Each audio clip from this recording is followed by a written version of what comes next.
1. Anda bekerja sebagai petugas di pusat layanan kesehatan yang melayani pasien dengan berbagai keluhan. Suatu hari, seorang pasien datang dengan keluhan sakit kepala yang cukup parah, namun ia terlihat sangat cemas karena takut akan biaya pengobatan yang mungkin harus ia tanggung. Apa tindakan terbaik yang harus Anda ambil dalam situasi ini? A. Menyarankan pasien untuk mencari cara untuk mengurangi biaya pengobatan, seperti menghindari pemeriksaan yang tidak perlu. B. Menjelaskan dengan jelas mengenai prosedur pemeriksaan, serta memberikan informasi tentang biaya yang mungkin diperlukan. C. Menawarkan opsi pembayaran secara bertahap untuk meringankan beban finansial pasien. D. Mengabaikan kecemasan pasien dan hanya memberikan pelayanan sesuai prosedur yang ada. E. Mengkritik pasien karena tidak mempersiapkan dana yang cukup untuk biaya pengobatan.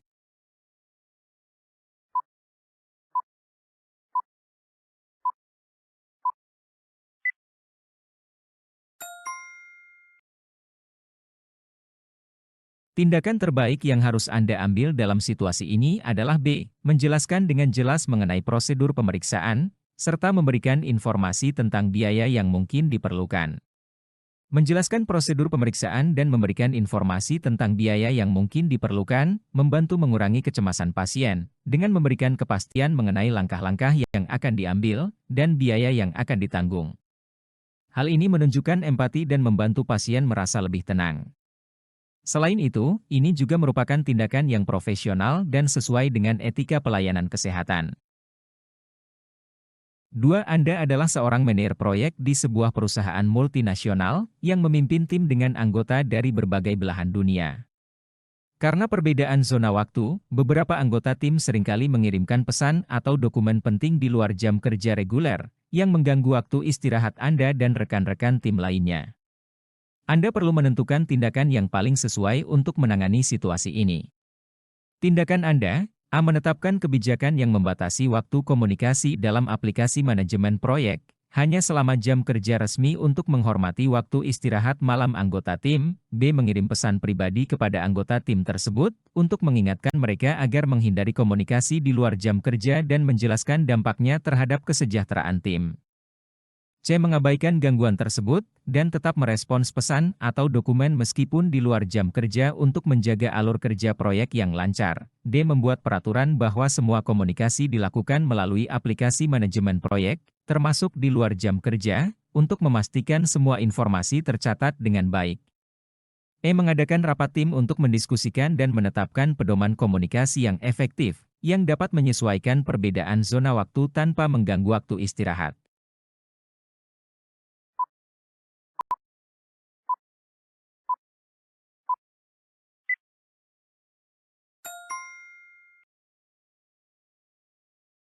Tindakan yang paling sesuai untuk menangani situasi ini adalah E. Mengadakan rapat tim untuk mendiskusikan dan menetapkan pedoman komunikasi yang efektif yang dapat menyesuaikan perbedaan zona waktu, tanpa mengganggu waktu istirahat. Dengan mengadakan rapat tim, Anda dapat melibatkan semua anggota tim dalam diskusi untuk menemukan solusi yang adil dan efektif. Ini memungkinkan tim untuk bersama-sama menetapkan pedoman komunikasi yang menghormati perbedaan zona waktu, sekaligus menjaga kesejahteraan seluruh anggota tim. Pendekatan ini juga memperlihatkan kepemimpinan yang inklusif dan menghargai masukan dari semua anggota tim, yang dapat meningkatkan rasa saling pengertian dan kolaborasi. 3. Anda adalah seorang supervisor dalam sebuah tim proyek yang terdiri dari anggota dengan latar belakang budaya, keahlian, dan pandangan yang beragam. Tim saat ini mengalami ketidaksepahaman dalam mengambil keputusan penting yang akan mempengaruhi hasil proyek. Anda perlu menentukan tindakan yang paling sesuai untuk mengatasi situasi ini dengan mempertimbangkan keberagaman budaya dan pandangan anggota tim. Tindakan Anda, A. Menerapkan keputusan tanpa memedulikan perbedaan pandangan dalam tim, dengan harapan keputusan tersebut akan diterima dan dijalankan. B. Mengabaikan perbedaan pandangan dan memilih keputusan yang paling mudah untuk diambil, tanpa mempertimbangkan dampak jangka panjangnya.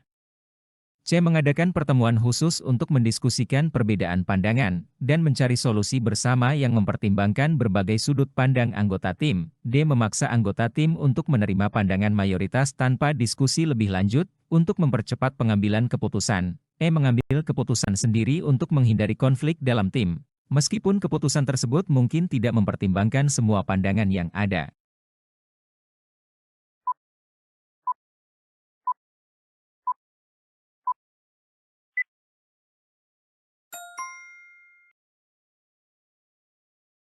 Tindakan yang paling sesuai untuk mengatasi situasi ini adalah C. Mengadakan pertemuan khusus untuk mendiskusikan perbedaan pandangan dan mencari solusi bersama yang mempertimbangkan berbagai sudut pandang anggota tim.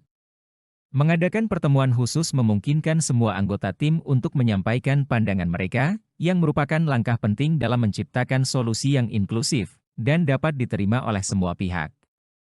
Pendekatan ini menghormati keberagaman budaya dan pandangan dalam tim, serta membantu membangun konsensus yang memperkuat kerjasama dan komitmen tim terhadap keputusan yang diambil. Ini juga menunjukkan kepemimpinan yang menghargai masukan dari semua anggota dan mendorong lingkungan kerja yang kolaboratif. 4. Anda baru saja menerima laporan tentang peningkatan kasus kekerasan berbasis gender di komunitas Anda. Anda merasa perlu untuk meningkatkan kesadaran dan memberikan edukasi tentang isu ini melalui sebuah seminar. Namun, Anda khawatir bahwa acara tersebut mungkin tidak mendapatkan perhatian yang cukup dari masyarakat. Tindakan Anda, A. Segera mengadakan seminar, tanpa melakukan persiapan atau upaya untuk mengukur minat dan dukungan masyarakat terlebih dahulu. B. Menghubungi beberapa individu atau organisasi, untuk membantu mempromosikan seminar dan berharap mereka akan membantu menarik minat masyarakat. C. Melakukan survei atau konsultasi dengan anggota komunitas untuk menilai minat dan kebutuhan mereka terkait isu kekerasan berbasis gender sebelum merencanakan seminar. D. Membatalkan rencana untuk mengadakan seminar, karena khawatir acara tersebut tidak akan mendapatkan perhatian yang cukup dari masyarakat. E. Mengadakan seminar dan mencari dukungan dari masyarakat, atau melibatkan mereka selama acara untuk memastikan partisipasi dan keberhasilan acara.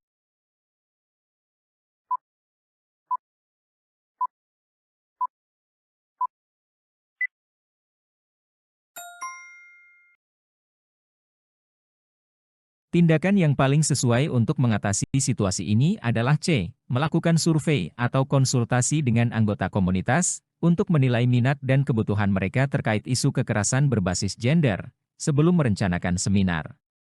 Dengan melakukan survei atau konsultasi, Anda dapat mengumpulkan informasi tentang sejauh mana masyarakat menyadari isu kekerasan berbasis gender dan apa yang mereka butuhkan dari sebuah seminar. Ini memungkinkan Anda untuk merancang acara yang lebih relevan dan menarik bagi komunitas. Langkah ini juga membantu memastikan bahwa seminar akan dihadiri oleh orang-orang yang benar-benar peduli dan membutuhkan informasi tersebut, sehingga upaya Anda menjadi lebih efektif dan berdampak. 5. Anda bekerja sebagai manajer proyek di perusahaan konstruksi yang sedang mengerjakan proyek besar dan memiliki akses ke data keuangan dan rencana proyek yang sangat rahasia. Seorang kolega dari departemen lain meminta informasi terperinci tentang anggaran proyek untuk keperluan perencanaan mereka sendiri. Tindakan Anda, A. Memberikan akses penuh kepada kolega tersebut untuk semua data keuangan dan rencana proyek tanpa batasan. B. Memberikan ringkasan umum tentang anggaran proyek tanpa mengungkapkan detail yang sensitif. C. Menolak untuk memberikan informasi apapun tentang anggaran proyek, dan menyarankan kolega untuk menghubungi pihak yang berwenang untuk mendapatkan informasi yang diperlukan. D. Memberitahu kolega bahwa Anda tidak dapat memberikan informasi terperinci, tetapi menawarkan bantuan dalam hal lain yang mungkin mereka perlukan. E. Mencoba mencari tahu lebih lanjut tentang tujuan kolega tersebut, dan kemudian memberikan informasi sesuai dengan kebutuhan mereka.